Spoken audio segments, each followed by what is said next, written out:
अभी तारीख़ तय नहीं हुई है, तारीख़ हज़रत तय करेंगे इंशाअल्लाह, और लेकिन महीना तय है इंशाअल्लाह। अस्सलामु अलैकुम वरहमतुल्लाहि वबरकातुहू। अररिया वो कोसी जोन वालों के लिए बहुत बड़ी खुशखबरी है। क्या खुशखबरी है? मेरे साथ इस वक्त मौजूद मुफ्ती नसीमुद्दीन साहब, आइए उनसे बातचीत शुरू करते हैं। हज़रत, आपका इस्तकबाल है एनवी मीडिया पर। बहुत बहुत शुक्रिया।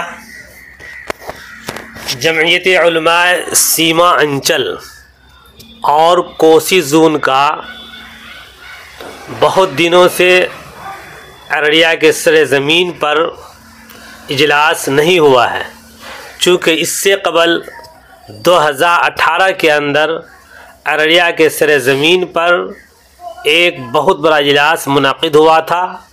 तकरीबन 6-7 साल गुज़र गए हैं। इसीलिए जमईयत उलमा के कारकुनान की पूरी ख्वाहिश है और तमन्ना है कि फिर दोबारा अररिया के सरे ज़मीन में एक बड़ा इजलास होना चाहिए।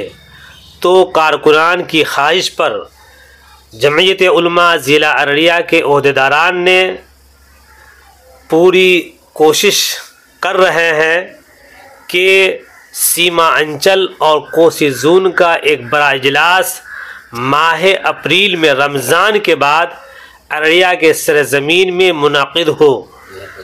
चूँकि हमारे 2025 में चूँकि हमारे बहुत सारे अहबाब और जमीयत के कारकुनान अभी पटना भी गए थे, लेकिन पटना में भीड़ की वजह से हज़रत के दीदार से महरूम रहे।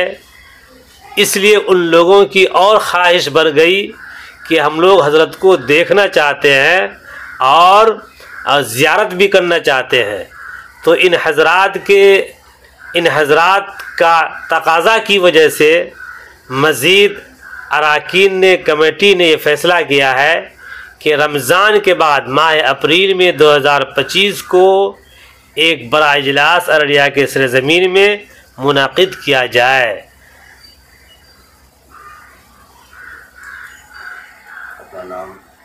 मैं मुफ्ती मोहम्मद नसीमुद्दीन कासमी, सदर जमईयत उलमा ज़िला अररिया।